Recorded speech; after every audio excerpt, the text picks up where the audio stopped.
Hi guys, ayan. Parang puyat ako sa itsura ko.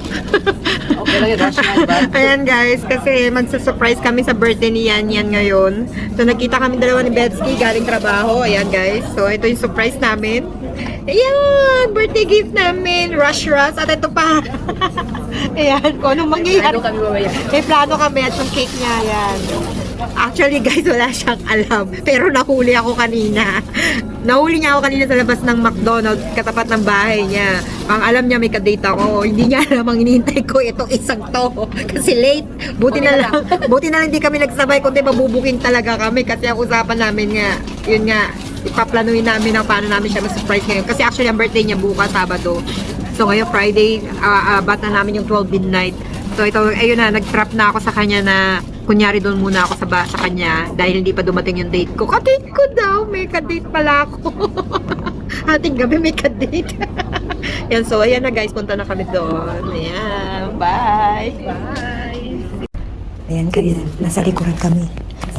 Nasa backdoor kami. Makakala pinagagawa namin. Backdoor talaga para lang makaano.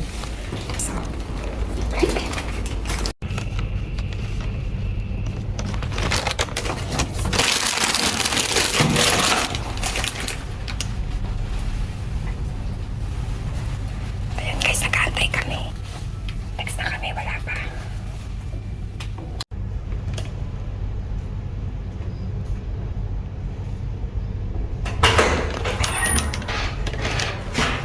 Ay, kung salamat.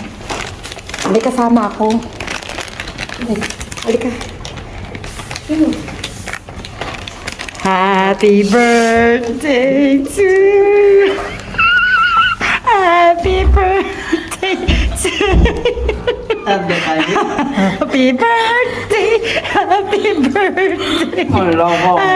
birthday to you. Parang hindi ko alam, umiiyak ba ako? Tumatawa. Ayan guys, nalusaw na yung kandila namin. Ako yung, akala niya may kadate ako. Ito, may ka-wish first guys na ubus yung ganito. May ka-wish na.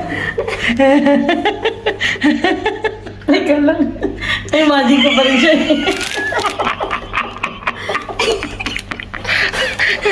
Ito, seryoso na.